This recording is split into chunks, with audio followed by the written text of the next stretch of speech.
La academia ensimismada. Los políticos vendidos. La gente indiferente. Estamos al borde. Academia. Política. Coyuntura. Desde el borde. Hacia una construcción crítica de la realidad. Comenzamos. Bienvenidos y bienvenidas a una nueva entrega del programa Desde el Borde, el programa donde abordamos las temáticas más importantes de la coyuntura nacional y actual. En esta ocasión abordamos con Franklin Ramírez sobre la fascistización o derechización de la sociedad ecuatoriana. Nuestro invitado Franklin Ramírez es sociólogo y profesor investigador del Departamento de Estudios Políticos de Flaxo, Ecuador, y también ha sido profesor visitante en diversas universidades de la región y del mundo. Acompáñanos en esta entrevista y no olvides seguirnos en nuestras redes sociales Desde el Borde en Instagram, Facebook y YouTube.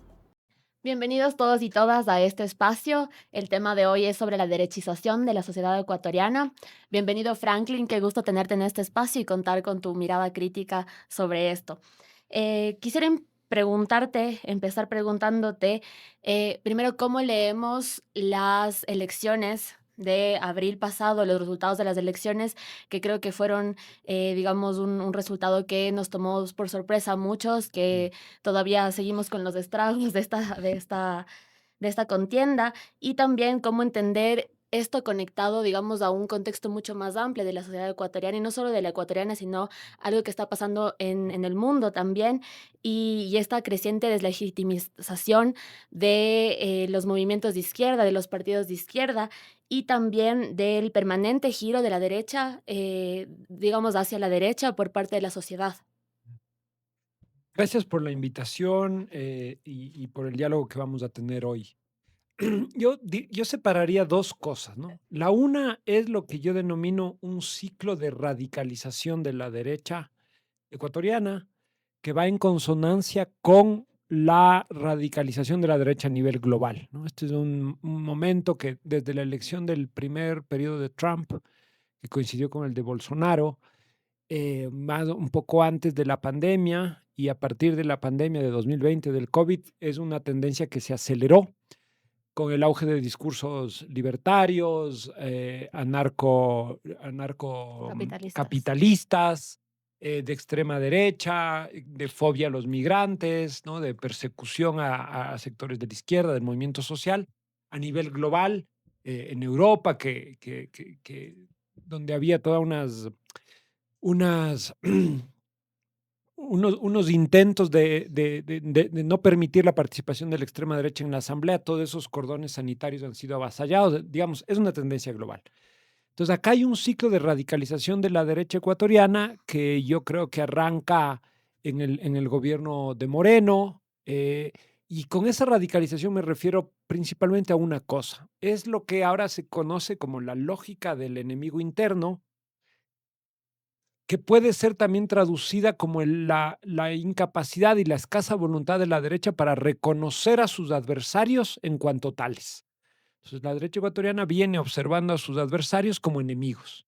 Y en la lógica del enemigo interno, el enemigo no es un adversario al que confrontar democráticamente, sino alguien al que se debe aniquilar, desaparecer, sacar de la cancha política. Entonces, es la radicalización de la derecha ecuatoriana, que tuvo un primer objeto de ataque, digamos, al correísmo, a la Revolución Ciudadana, pero que posteriormente ese ataque, esa frontera del enemigo interno se ha ido moviendo, se ha ido desplazando hacia el movimiento popular, el movimiento indígena, el movimiento antiminero, y con Noboa se acelera y se profundiza hacia todos estos sectores, pero desde la declaratoria de guerra de enero de 2024, ese ataque se dirige también hacia el movimiento de derechos humanos, hacia defensores de derechos humanos. Entonces vemos, a esto me refiero con la radicalización de la derecha ecuatoriana.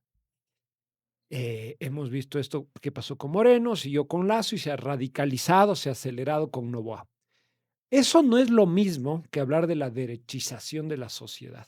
Entonces, yo creo que a ratos nosotros en la sociología, la gente, no sé, que viene de la izquierda, del campo popular, tiene este diagnóstico rápido de decir que hay una correspondencia entre la radicalización de la derecha ecuatoriana y la idea de que la sociedad en su conjunto se ha derechizado. Yo ahí no estoy tan seguro. O sea, me parece que hay unas tendencias que nos permiten decir eso y otras que no.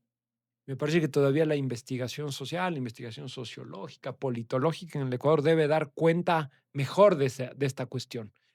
Solo tú me preguntabas sobre las últimas elecciones. Ahí en primera vuelta tuvimos 44% votó por la Revolución Ciudadana, 5% por el movimiento indígena y 44% por Novoa. O sea, esa no es una votación de una sociedad derechizada.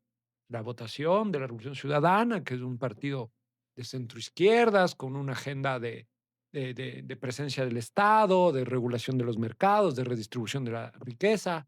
La agenda de Leonidas Issa, del movimiento indígena, que es una agenda por izquierdas, plurinacional e incluso como radical, con unas perspectivas incluso anticapitalistas en algún caso.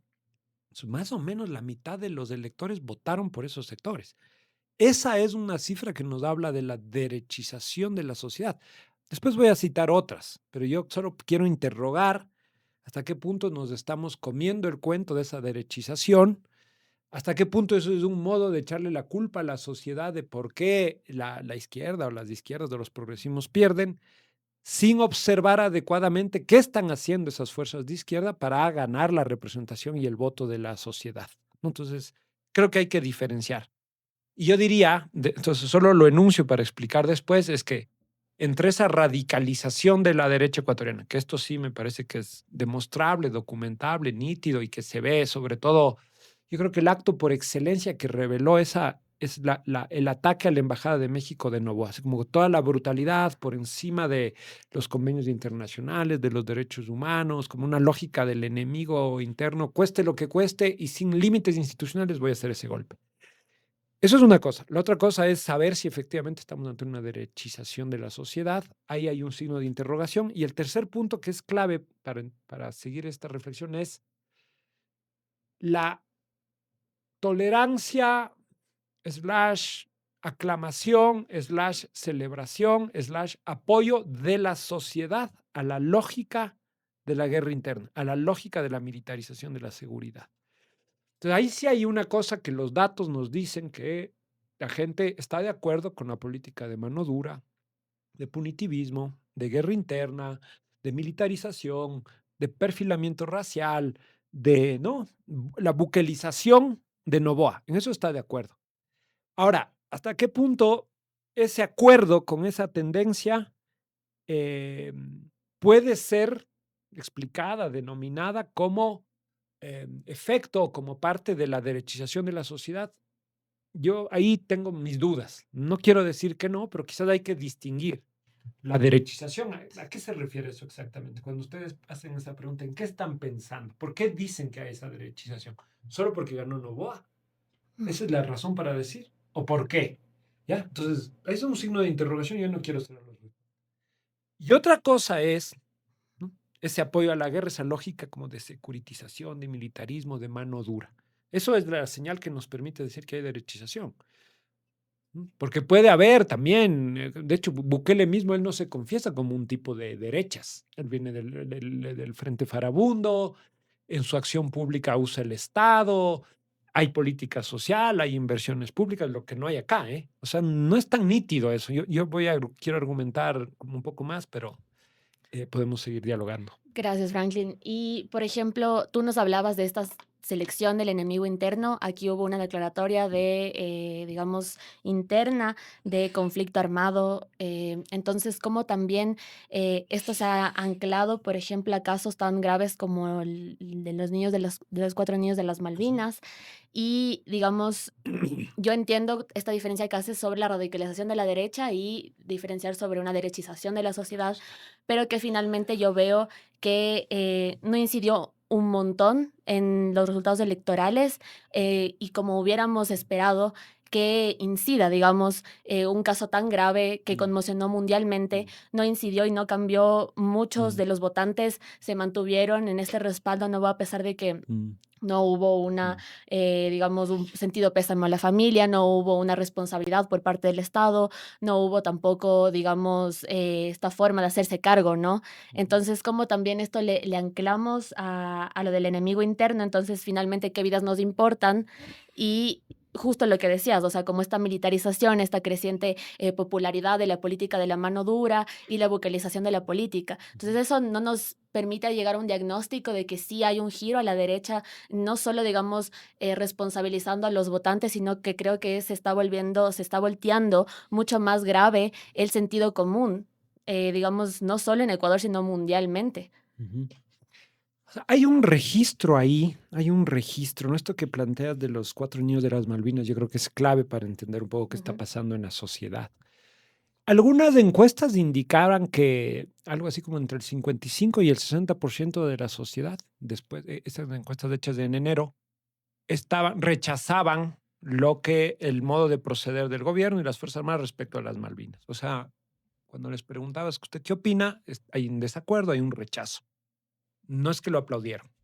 Uno dice, esto significa que hay un 40%, grosso modo, que sí lo aplaudió. Entonces ahí hay una pista así tremenda. No, y que asociaba, por ejemplo, los niños de las Malvinas con grupos terroristas, con Que se comió grupos... el relato oficial de que los niños eran delincuentes, Exacto. el relato oficial de que según el tono de la piel uno es más o menos sospechoso, Ujú. ¿no? El relato oficial de un racismo de Estado que está autorizando a los militares a hacer esos barridos en los territorios, atacando según el color de piel. Todo ese relato oficial, ¿no?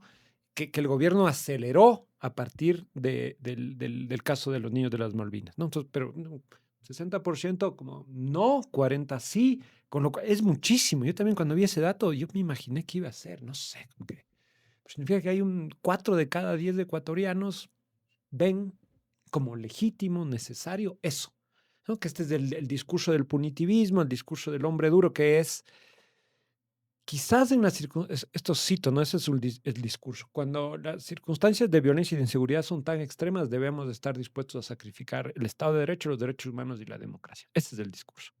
Esta es un poco la cosa. Ahora, uno puede decir que eso es de derechas, puede decirlo, aunque ciertamente hay regímenes también de izquierdas que han usado estas dinámicas y han justificado de ese modo ciertas decisiones o cierto proceder en determinadas coyunturas. Uno puede decir ahí dos cosas. La primera es que a nivel, algo que se está discutiendo mucho en la teoría política, en la filosofía, que es como hay un cambio en la sensibilidad, en el registro de la sensibilidad social. Hay como una pérdida del sentido del humano, de la humanidad, de la empatía por el otro. Hay un avance de las fronteras de la crueldad. Hay un avance del discurso del miedo y de la sospecha por el otro. Entonces, que tiene que ver un cambio en el registro de lo sensible, ¿no? Esta idea de como la sociedad, el globo, el planeta está perdiendo el sentido de empatía por el otro. Hay un nuevo registro de sensibilidad. Cada uno vela por sí mismo, cada uno está pegado a su celular, no tiene capacidad de empatizar ni de sentir el dolor ajeno. Y claro, cuando uno ve eso de las Malvinas, estamos en ese registro de los niños de las Malvinas, estamos en ese cambio del registro de lo sensible, una suerte de, como no me toca a mí, me da igual, y eso ellos se lo deben merecer. Algo habrán hecho. Ujú. Ese cambio del registro de lo sensible es de derechas, excede la frontera izquierda a derechas. Este es mi punto. O sea, me parece que es algo más, todavía más, Pero es peor. político. Yo creo que sí, claro que es político, pero es algo más grave que el hecho de que la sociedad se derechiza. Es una Ujú. sociedad que empieza a banalizar las fronteras entre la vida y la muerte, a banalizar la violencia del Estado, a naturalizar las violaciones de los derechos humanos. No, hay una derecha democrática, hay una derecha que ha defendido que esto no se puede hacer. No es que aceptar esas violaciones de los derechos humanos te vuelve de derechas. Este es mi punto. Lo que sí me parece es que la sociedad está naturalizando la violencia, que hay un registro de naturalización, de autorización, incluso de celebración de los excesos del Estado en nombre de la seguridad. O sea, hay una sociedad que se está comiendo el cuento del punitivismo, de la mano dura.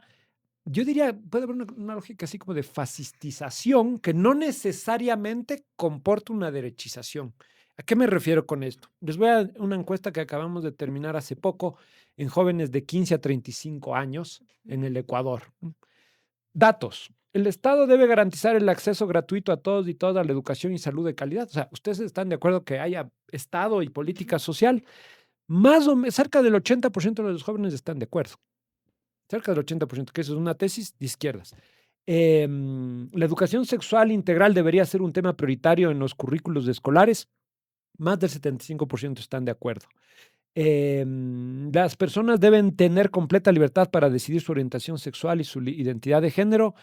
47 más 27, más de 73% está de acuerdo. El matrimonio entre dos personas del mismo signo debe ser aceptado sin ningún tipo de discriminación. 60%. Estoy tirando así. ¿Qué más? Otras cifras. Las personas transgénero tienen derechos al acceso de cuidados de salud. 50 más 17, más de 63%. Y puedo seguir. ¿Sí se fijan? Estas son cifras de una sociedad y de una juventud derechizada. Yo no lo veo. Claramente que no. Más bien uno podría decir que incluso las nuevas generaciones de ustedes tienen una sensibilidad distinta respecto a estos temas. Pero yo siento que también podemos ahí comparar con la que ha habido una corriente de neoliberalismo progresista que finalmente nos convence de que, por ejemplo, tenemos matrimonio igualitario, tenemos acceso a derechos sexuales y reproductivos, pero que finalmente estas conquistas, por ejemplo, en el sentido de conquista de derechos económicos y también de derechos sociales, por ejemplo, vidas libres de violencia y, digamos, un poco alejarnos de esa concepción de mano dura, ya no es tan bien visto, me hago entender. Sí. Entonces, quizás esto de entenderlo, no podríamos entenderlo desde la derecha, también podríamos entenderlo, como decías, desde la fascistización de la Ese es sociedad. mi punto. Pero en general yo creo que también ha sido instrumental para la clase dominante finalmente y que no sé si tú podrías hacer ahí una diferenciación entre, tú nos decías, la fascistización y la derechización, Sí. cómo entender esos dos conceptos que finalmente a veces los comparamos como sinónimos, entonces cómo también entendemos esa diferencia y también a estas posiciones políticas que nos muestras, yo pienso que finalmente corresponden mucho a este neoliberalismo progresista que está muy anclado también a la política de la mano dura y a esta glorificación de lo Bukele y demás. Muy buena pregunta. Pero para responder primero lo del neoliberalismo progresista, la característica central del neoliberalismo progresista es la expansión de las políticas pro mercado neoliberales, que son políticas antirredistributivas, son políticas que no tienen ninguna contemplación con el problema de la igualdad o de la desigualdad social y que favorecen como la flexibilización laboral, la precarización, ¿no? Una lógica de promercado, proempresarial, avasallando derechos sociales y reforzando desigualdades.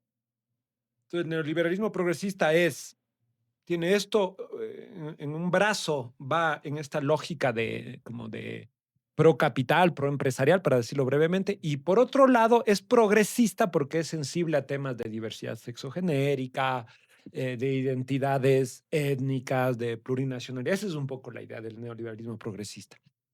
Y ciertamente yo creo que ha habido, como Moreno en un momento tuvo ese giro, ¿sabes quién? El propio, yo coloco al propio Yacu Pérez por ahí, en su momento este candidato de la izquierda, Herbas, Noboa jugó un poco eso en la primera vuelta, como discursos, ya, no quiero decir que estén ahí, pero jugaron un poco a eso. Acuérdense que Noboa en el primer debate, cuando aparece con Chaleco, él se alinea con la consulta popular sobre el Yasuní TT. O sea, él dice, sí, respaldo y tal. O sea, da esta señal, o sea, sabiendo un poco esto. Yo creo que ellos ven esto, que los jóvenes sí están con la Y ecología, su plan de que trabajo están con la también diversidad. tenía O sea, está ahí. ahí Después no lo hicieron. Avasallaron, ampliaron una frontera minera, no han reconocido la consulta y tal. Pero hay un par de datos sobre esto que yo creo que no es simplemente una articulación del neoliberalismo progresista. La primera que te decía, que era sobre la necesidad del Estado, y esta sobre todo. ¿Debe haber un impuesto adicional a los ricos para distribuir la riqueza? 75% está de acuerdo con eso. Que ahí sí ya entramos a temas de desigualdad, de redistribución de la riqueza, que ya no es la agenda neoliberal progresista. De hecho, si ustedes se han fijado, ahorita en Brasil hay un debate tremendo porque Lula acaba de proponer un aumento del impuesto a los ultra ricos para sacar los impuestos de los más pobres. Y eso se abrió un debate enorme, porque eso es un poco la lógica en rigor, en términos de los estados, del estado social, en el capitalismo contemporáneo. Esos son tipos de decisiones que activan la lucha de clases, la confrontación política. Entonces, un impuesto a los multimillonarios, un poco en esta lógica, que es una lógica que vienen proponiendo como desde la socialdemocracia hasta la izquierda más radical, en el sentido de taxar las grandes fortunas para bajar las desigualdades. Entonces, cobras más por acá y quitas impuestos por abajo, en esta lógica. Y yo creo que eso ya excede la matriz neoliberal progresista a la que tú aludías. Ese sería un primer punto.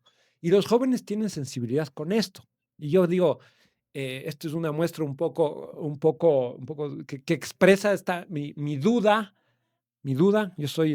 Quiero darle más documentación sociológica a la tesis de la derechización. Ese es mi punto. No quiero decir que no haya, pero no quiero tragármela por entero, porque me parece que es más complejo. Entonces, quizás hay una derechización.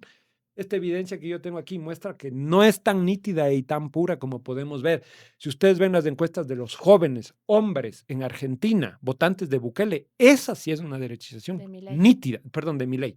Esa sí es una derechización nítida en todos sentidos. O sea, nada de Estado, una lógica libertaria, contra el feminismo, contra la igualdad, incluso en este sentido del progresismo neoliberal, ¿ya?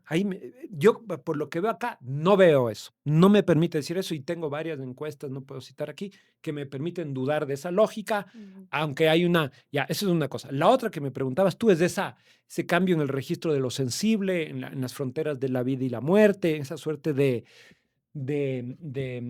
como un eco que está contenciendo en la sociedad, que me parece que es una respuesta, digamos, normal, entre comillas, a una política de miedo. O sea, hay una lógica de miedo, la gobernabilidad de la guerra, la lógica de la guerra interna que ha instaurado sobre todo Noboa, opera en una gubernamentalidad asentada en el miedo, en el temor individual, colectivo de los territorios. Hay una lógica de miedo con la que se gobierna. El miedo es desmovilizador y activa una lógica de cada uno se salva como puede y cada uno se encierra. Uno puede calificar esa lógica, esa pérdida de sensibilidad, ese juego al temor, esa relativa naturalización de la muerte y de la violencia como conductas de base individualista, de base de un individualismo posesivo que alimentan una lógica de derecho, ciertamente. Yo veo más bien, pero yo quisiera afirmar más ahí esta cuestión de la fascistización y de cómo la sociedad va asimilando el discurso del enemigo interno, de la falta de reconocimiento del otro, de la falta de empatía con el otro, un registro de lo sensible que se ha modificado. Y quiero cerrar con esta cosa. Cuando hay el caso de las Malvinas, una de sus primeras apariciones, Noboa no pide disculpas, no hace nada, y una de sus primeras apariciones en Instagram, me parece, es que él muestra unos tatuajes de un ave fénix, ¿no?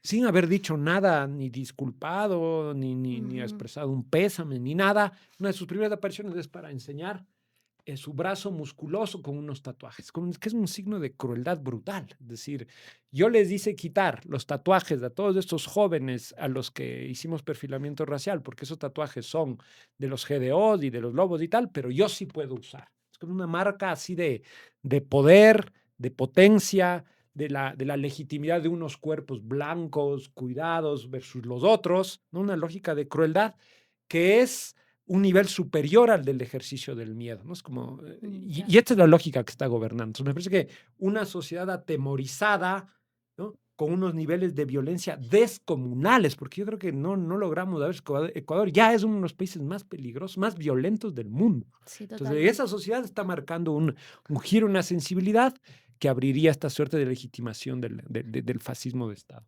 Gracias, Frank. Nos vamos quedando sin tiempo, así que quiero hacerte dos preguntas súper importantes. La primera conectada a lo que nos decías, por ejemplo, de que hay una corriente, ¿no? Que está muy a favor de esto del tax de rich y demás, pero también yo creo que hay que analizar justo que se ha vuelto como muy popular esta cuestión de el proyecto individual, ¿no? El laissez-faire en su máximo esplendor y finalmente los jóvenes tienen como está vinculado a este sueño aspiracional de ser un Noboa, ¿no? De ser un Noboa, de vincularse incluso a esta cuestión del cuento de la Cenicienta con Lavinia y también cómo lo vemos desde justo este sentido identitario asumido como propio, pero que es finalmente una cuestión de élite, ¿no?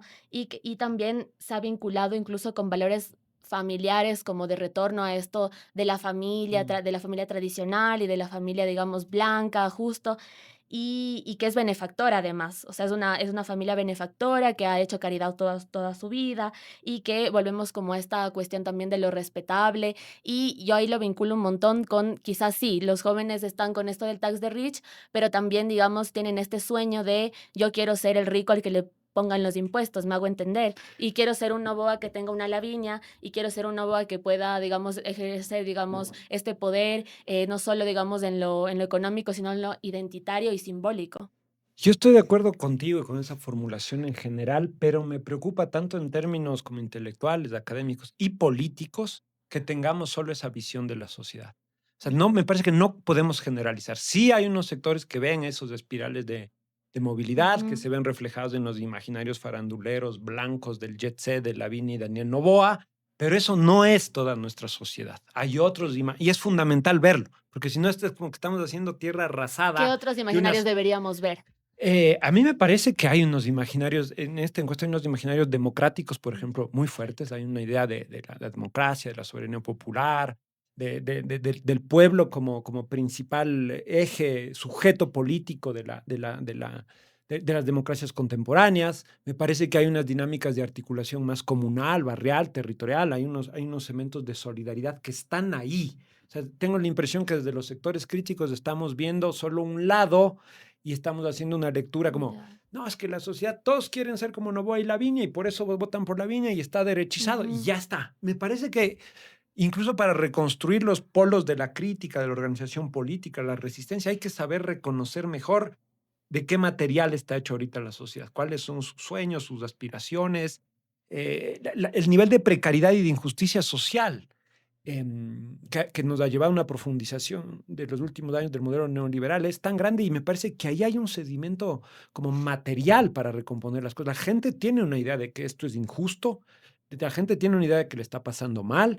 Acuérdense, en abril de 2024, las dos preguntas económicas ganó con más de 60% las tesis contra la flexibilización laboral y contra los tratados de inversión. Las dos preguntas que fueron las únicas que la izquierda se movilizó y el movimiento indígena. Entonces, eso está ahí, fue el año pasado. Entonces, a mí eso me preocupa, la derechización. Nos olvidamos de algunas cosas.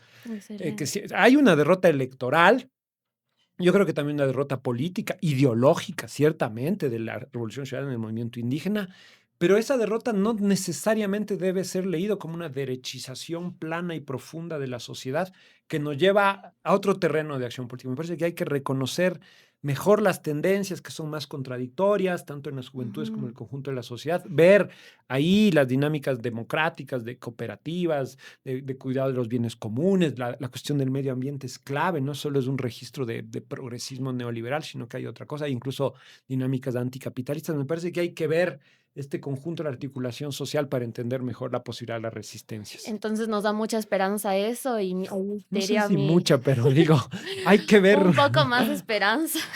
Y justo ahí te quería preguntar, en estas contradicciones que hay, contradicciones sociales, contradicciones políticas, y que también nos permite ver que no hay una completa derechización de la sociedad, sino que también hay unas posiciones también de resistencia.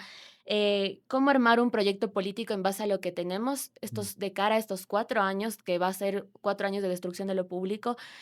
¿Cómo armar un proyecto político que representa al campo popular, que representa las subalternidades? Y también ahí de una vez anclo la pregunta porque nos vamos quedando sin tiempo. Cómo ver también a la Revolución Ciudadana y al movimiento indígena. Siguen siendo, al menos la RC sigue siendo una fuerza política que represente y que articule las demandas.